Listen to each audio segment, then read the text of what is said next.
you go to it anyway? How to? Like, Because government regulations. so if that happened in school, what's the difference? What's the difference? The difference is like I only go to the airport once a year. I go to school every single day. My mind is like prison pipeline. But if you go to the airport, does that change anything if you go to one place? If I go to the airport, I only go one day. What I'm at, the thing is, I only go You one feel bad. day. This is what I'm Me? Yeah, I do like permanent. So you think if they had counters at airports, You they could prevent. leave out the metal detector, and we're good for everybody safe because we've got that. There's a difference. Yeah, Because there I is. only go to the airport once a year. But that's you. Let's say people that travel all the time. Like if I go to school like once a week. Everybody goes to school every single day. You're telling me that people just go to school one day, or like in high school? Myself, I went to school like once a week. Because I'm just short. But there's people that go once a week. That's your choice. And that's your choice to go to school every single day. You can have the schedule to go like today. Yeah. The point is to ensure safety. That's the point of the metal detector, to ensure safety. Now, that's what they It's not tell going to you. guarantee your safety. And not even metal detectors is going to guarantee your safety. But it will guarantee more than safety talks and accountability.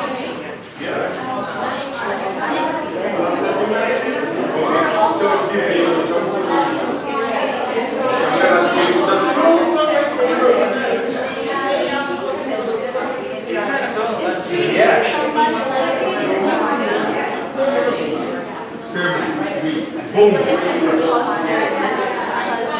Things that have not happened. Example, look at the airport. Everybody that goes to the airport. Everybody that goes. Wait. Do you think that because I went to one of the airport, I'm not going to become a terrorist because I feel like a criminal in the airport? It's a different environment. It's not the same. Okay. You living with kids. You living with adults. Not necessarily kids. It's all school. Like college. Well, they're talking about school. So when I say school, college and university. No. And school is one thing. College and university So it's not a school. is college. It's a school for adults. And imagine one deciding, oh, we don't have enough funds to build detectors. But then some kids decide that's because you thought, oh, it's not great.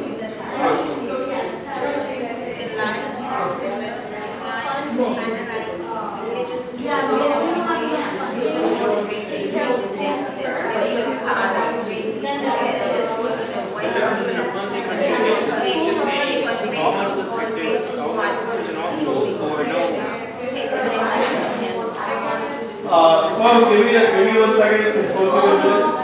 Hello? Team on the left. Hi. So I think one way for us to work this out is that one side will get 4 to 5 minutes to say their piece. The next side will get 4 to 5 minutes to say their piece, uninterrupted. Oh, good. And then the mediator will have some time to decide which team debated the argument better, and we're going to invite them to the front to sort of tell the group and explain why they chose that side and why that argument was better. So I would say for the next 10 minutes, let's give one side 4 or 5 minutes, and the next side 4 or 5 minutes, and then we'll come back and have the mediators present. Something of an explanation? Yeah. Cool. All right. So I will call up folks in 10 minutes. All right, guys, you guys can go first. We'll allow you to go. I need a breather.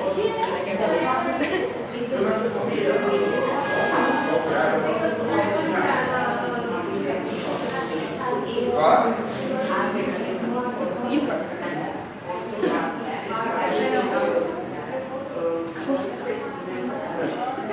Are you looking for stuff?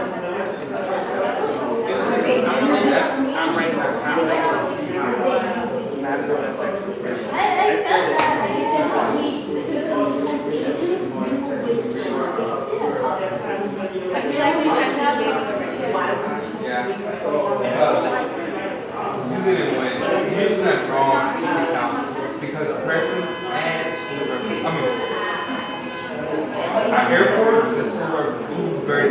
Okay. They're like I very understand. environmental. But counselors, and that's like other different things. Why did they kids stop? Oh, kids fight. Why did they fight? This has something to do with mental health. No, we're talking about What is the girls. function of a mental defensive? So, like, no allow any weapons. So how does preventing that have to do with the kids' mental health?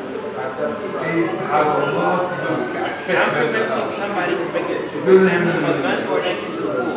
Yeah. Yeah. If you talk to them, you know, like, how they do this, kind of like show how like mindset they are. So you could like know whether So it's you're like saying that we should something. suggest every single kid, I didn't say that. but that's what So there's like, so how would you be able to tell who needs it and who doesn't? you see that. Have you ever sat through one of those safety talks? They're boring as hell, and I guarantee, I know there are some in high schoolers don't really care about it. They just have that they don't have class that period. They get a safety talk. So you really think that's more effective than? So you think you should like utilize better be about that on Twitter? As opposed to having either every kid go to therapy or just like getting somebody to be like, oh, maybe he, oh, maybe he's something. It's too Cold. You have to keep close off. Not all mental So, defensive are you. you know how to code. Not all mental defensive I had mental detectives in my school for the entire 4 years. One time I had to take off my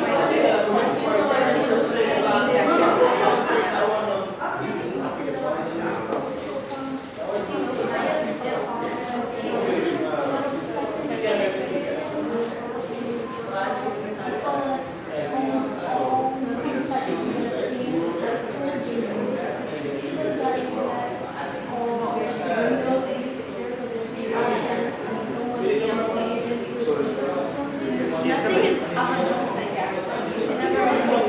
That's so why spend the money on better detective if they figure they are. Because the guarantee is higher than safety talks or Where you counselors. guys Where's yours? Because you're the one who brought up the counselors. and this is the money issue about where we should spend our money. It is definitely money. It is definitely money. Yeah. Right, but how, like,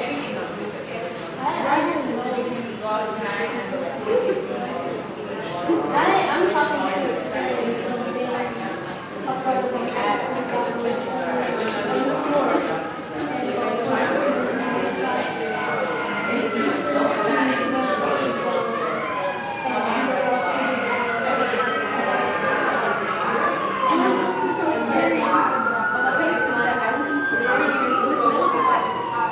So Yeah, how I many never times felt like I was like criminal or something. you never felt like you were a criminal? No, I just Yeah, that's your perspective. That's it. right. That's it. But So you're still talking about like everybody like you? if you live in How do you know? neighborhoods where crime is high and you see things like school shootings and stabbings, How many you schools really do have happening think here? you would be more likely to be like a criminal or just your safety. How many? That's what I'm asking. But we're not referring to only shootings either. It's stabbing. Yeah, but like I would say all of them, but like a lot of the stuff is happening outside. You cannot prevent anything from happening outside. Yeah, but Why can you prevent from happening outside? But we're not talking You about think like they would stop somebody inside the school? Has to happen. How many times has to happen? Like stop somebody. and my brother, I got an example. My brother went to domestic, not school per se, but he went to high school. It's basically a mixed school. There's a bunch of people that immigrate. They go to the high school. He wasn't here. That's how I just They all go to the middle school. Like whenever they I'm with their friends, I didn't say relatives, people that they know. They would bring knives to school, but they couldn't get into the school like to settle their stuff and stab somebody because of medical conditions. Do you think the therapist is gonna stop them from being in their gang to not bring a If negative. there wasn't enough therapists. But how would you choose people that have to go to therapy?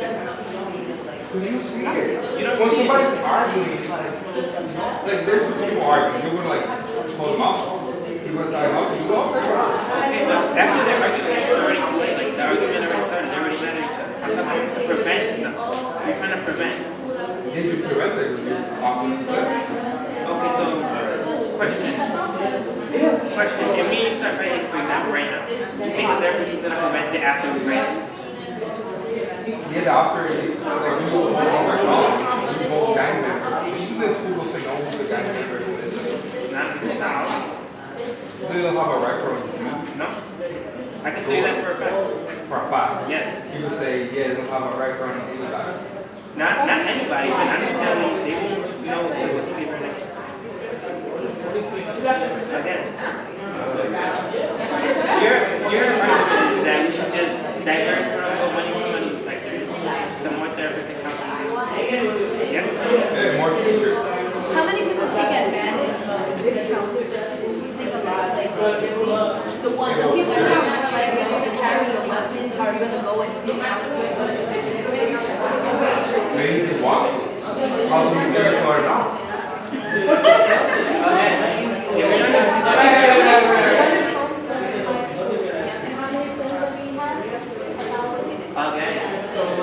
How's the delivery? You're not going to be stopping enough people or preventing enough people from making enough talks with people to prevent anything significant. Like you might stop people from actually doing something or escalating a crime or escalating themselves or whatever. So you don't think that the have members like make more crime? You prevent more. You prevent more. What is Inside the that? school, we're talking about inside. Yeah, but What are your statistics? Are you saying that more counselors on our feet?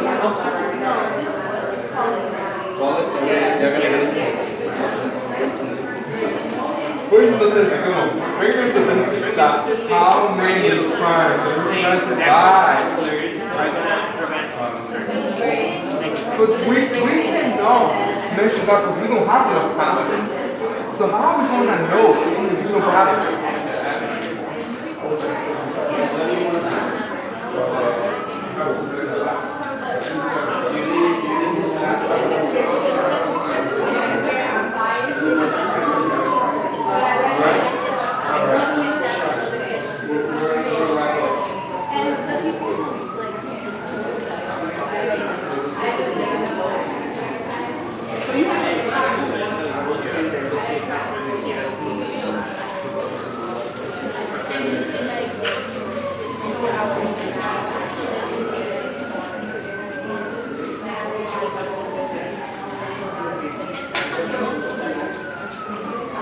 All right, folks, let's wrap up.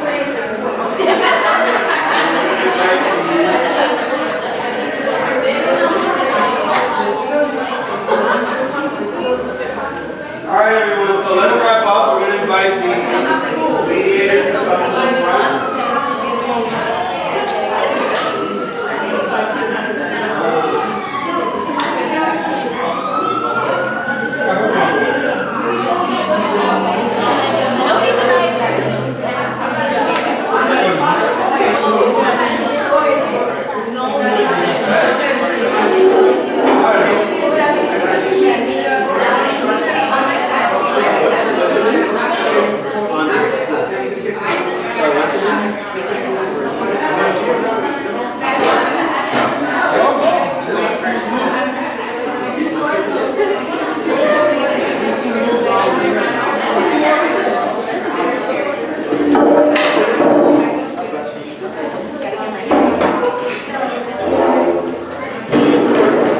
All right, friends.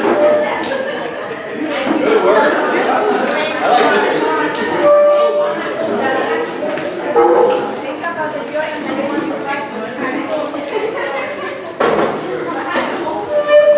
Andre, you can come to the front. All right, thank you, everyone.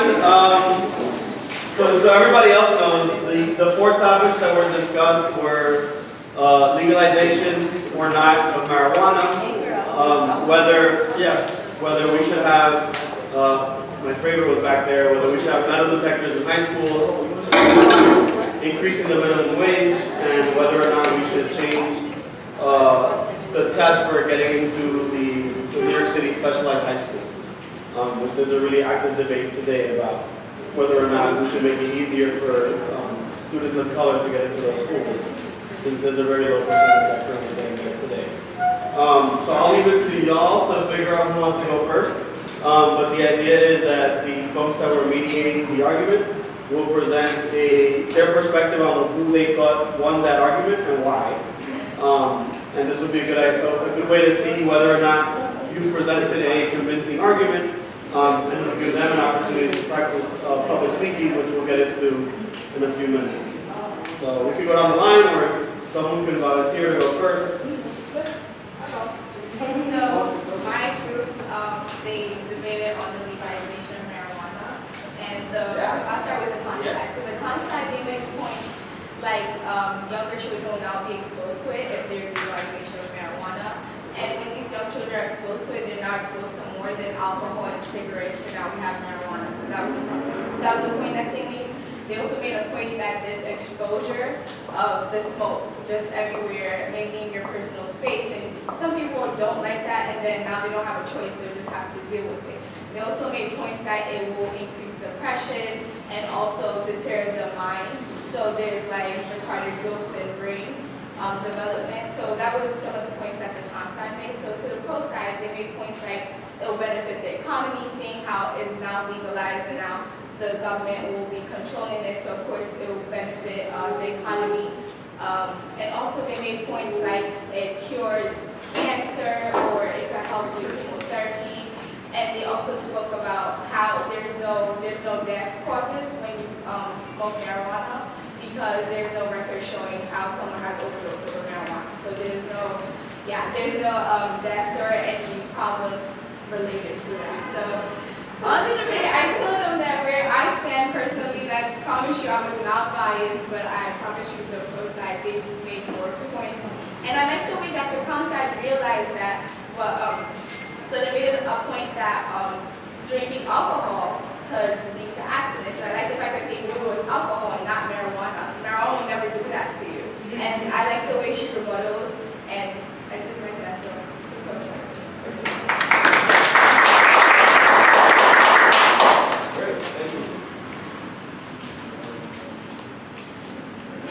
Not all at once.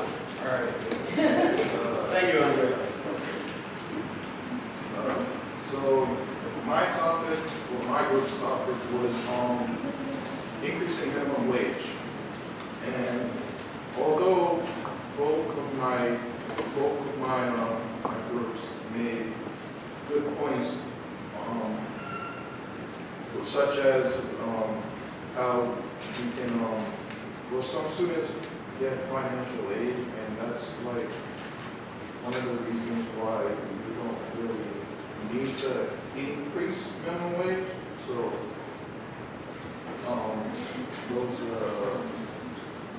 those were some of the reasons why they didn't want.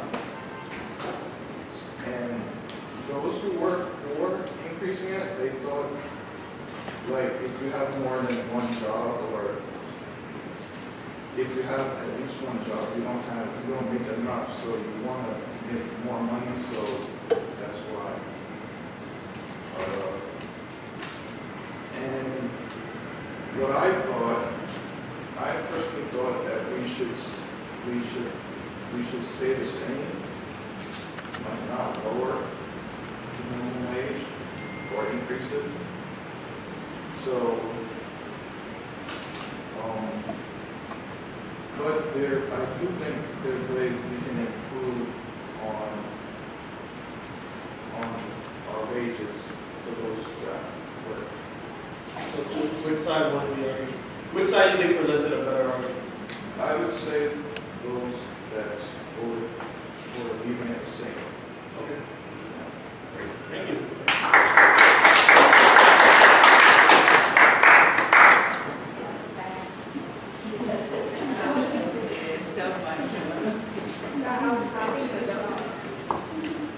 Easier test for K-12 at high school. within the group, they have like really good points on it. With the no ones like,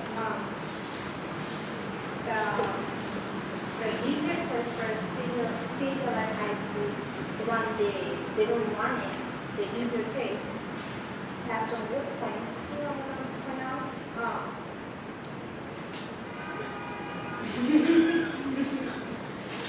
So some of the points they say, has to have the responsibility, for this, for, and then, You okay? yeah.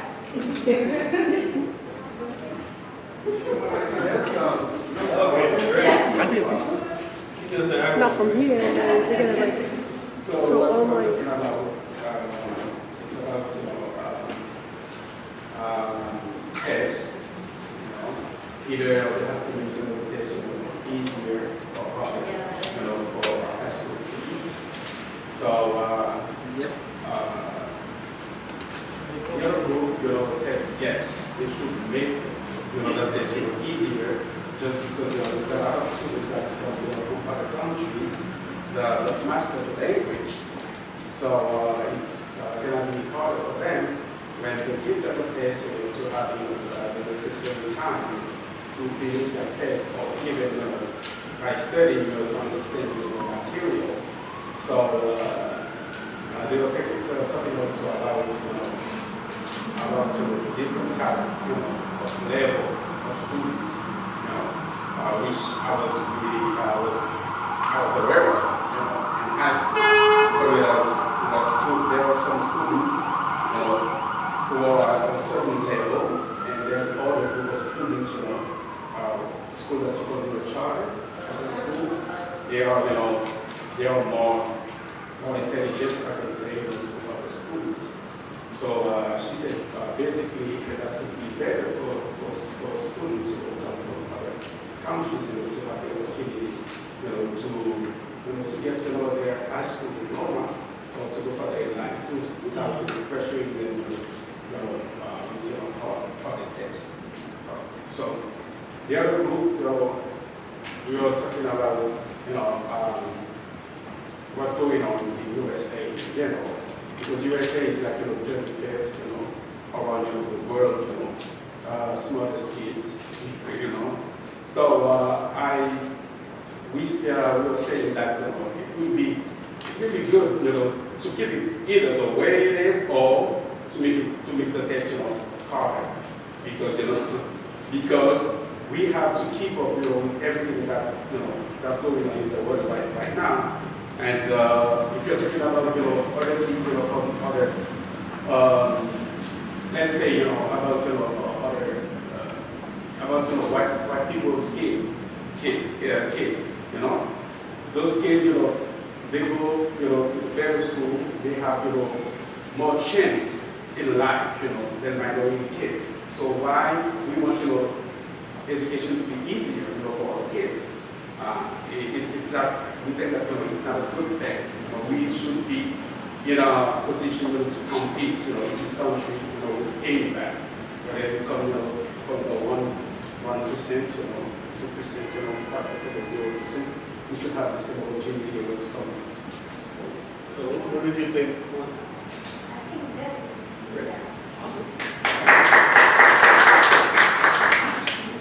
So it's, So my group was on the language in all schools, and I don't think they can hear you. all language should be in schools. Yeah, so I think everyone did great, and Watch, what did one side say? um, How did one side present their argument, how did the other one present their argument? well, one side was, well, they get reasoning as like airplanes, like how they have the detectors and stuff. And I think the other side did good on counterattack on their reasons, like they gave good rebuttal back. And I don't want to offend anyone. So who lost? well, the metal detectors shouldn't be on schools. because, I mean, I thought it was a little not biased, but, because I feel like from a lot of the things that they were saying were kind of correct with, you know, in this day. Like a counselor. Oh, and saying like counselors should be needed. But what they countered back was a lot of times, you know, counselors don't do much, I guess you could say, of their job. And basically, like, now, you don't really see, like, a lot of the kids, you know, when they come to school, you don't really see that, you don't know what they're going through, or why they really need to bring weapons in school to protect themselves. And a lot of times, it's more important of the safety of other kids, especially if you don't want others to get hurt or conflicts. And a lot of times you can't. If we prevent that, but from outside or coming into school, you know, you want education for everyone to be safe.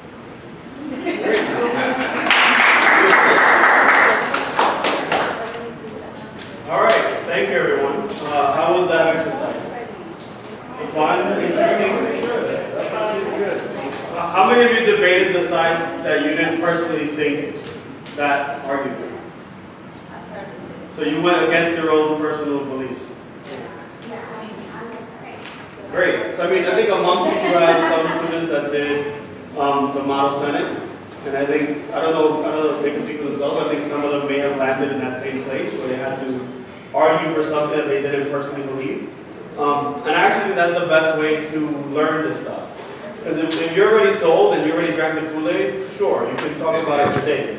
But when you have to really put yourself in a different position than you naturally would think, that is a great way to really test that muscle and test that thinking of, can I really construct an argument that I can credibly say is different from what my own opinion is. And sometimes you'll find out that once you start doing that research, you're like, you know what, maybe the other side kind of has a point. Like, if I really start to think about some of this stuff, there is some validity to some of the reasons why they think the reasons that they do. So we have a few minutes, and I'll just sort of some tips on public speaking to go after.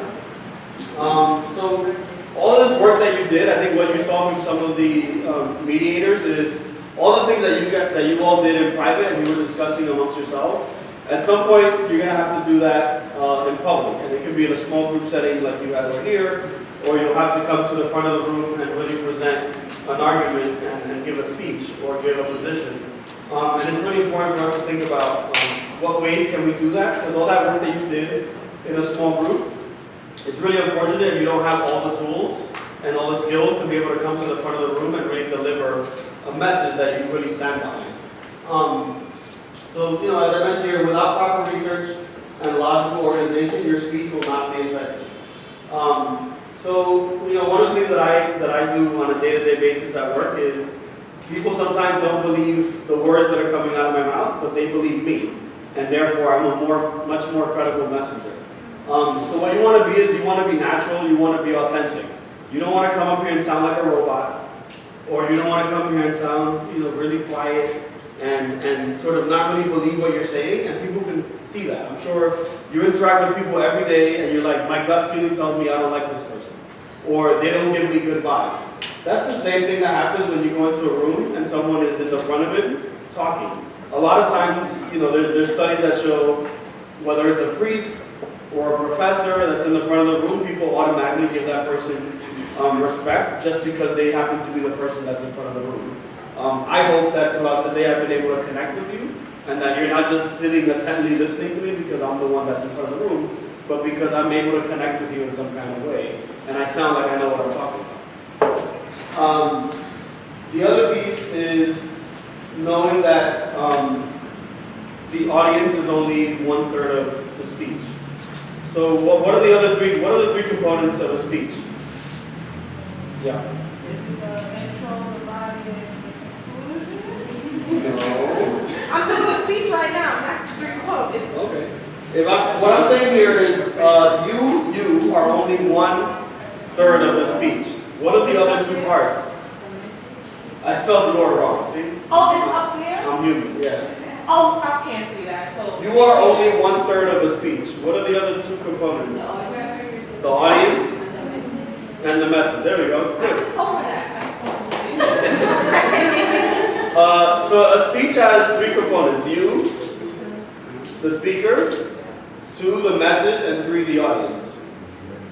So all three have to be in sync in order for you to be giving a speech. And I think a lot of times what people do is they focus so much on themselves and how they portray and what they think about, whether they're moving their hands or whatever they're doing, and they focus so much on the speech, what they're saying, how it's constructed, and they completely forget about this audience.